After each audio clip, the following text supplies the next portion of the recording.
kabere homo waziri otenderete wizara yo bwerani bwa mang'ana Eliud wano niko bono hararirie Eganga yaye yogochia kurwandira Oborai Bwense sobochori bore bose omwaka bwechirubere 25 na ibere wetera sekiama kiaye ekeye ya People's Prosperity Party PPP kwa chinga kichogo chake owe kiamekyo owalo nigatebire INSE Oborai BWAYE nigo abananchi ABAKENYA barachia kogokera obugima bure obuya muri kitolinet nyambane na mange PPP! PPP! Today, I officially announce that I intend to seek the presidency of the Republic of Kenya on the People's Prosperity Party ticket. Gukwana maega yogosioria ekiama gia People's Prosperity Party Eliud Owalo oyo kabeire omwaziri o ICT otebire goika achekoba etebe asobochori bore bosio ase amochire serikali na goteba nonye ense ya Kenya kebwate obosibore bwe byama ebinge nigo eserikali egendrete kubaunereria ABAKENYA ase bari bakwamereria eserikali bakwenyora ase akong'u. Rebelled against despotism, corruption, misrule and systematic impoverishment. And this led to the reforms of the 1990s, which restored multi-party democracy. This is the transition from single-party dictatorship to multi-party democracy. And that was the second liberation. Yet 63 years after independence, good people, shared prosperity, freedom from want and dignity for all remains unfulfilled because equal prosperity is not in the interest of career politicians and their crony capitalist networks.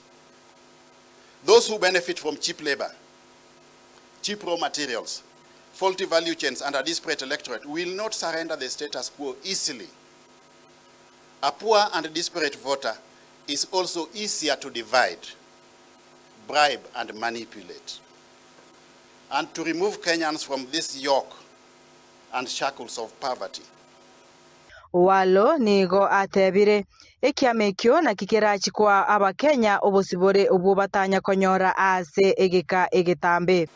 The ideology of the party is distributive social democracy, that we need to facilitate equitable distribution of wealth for all Kenyans. Let us take wealth from the hands of a few select ruling elite and distribute it to the grassroots where the majority of Kenyans are. That is the ideology of the party.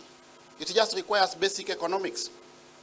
Why is it that people don't have money in the pocket?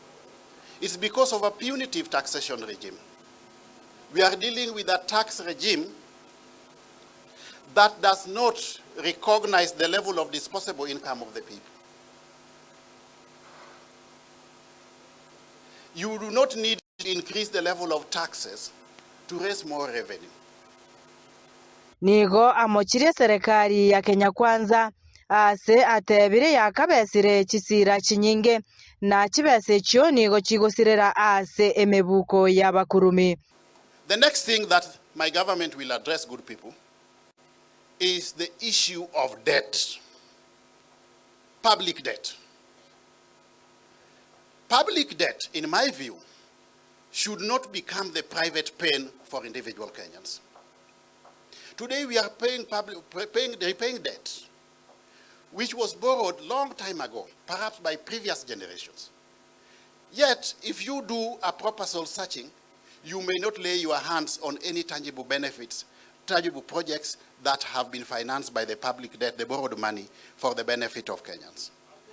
It goes into projects which are skewed to benefit a few individuals in power.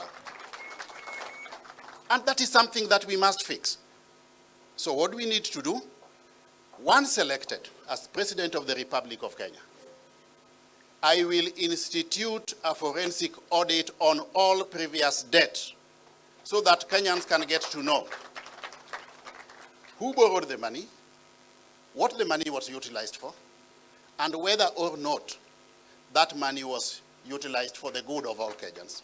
Today, we are dealing with a situation where somebody steals from the national government, then he runs to the countryside and now tells the people, I want to be governor, I want to be MP.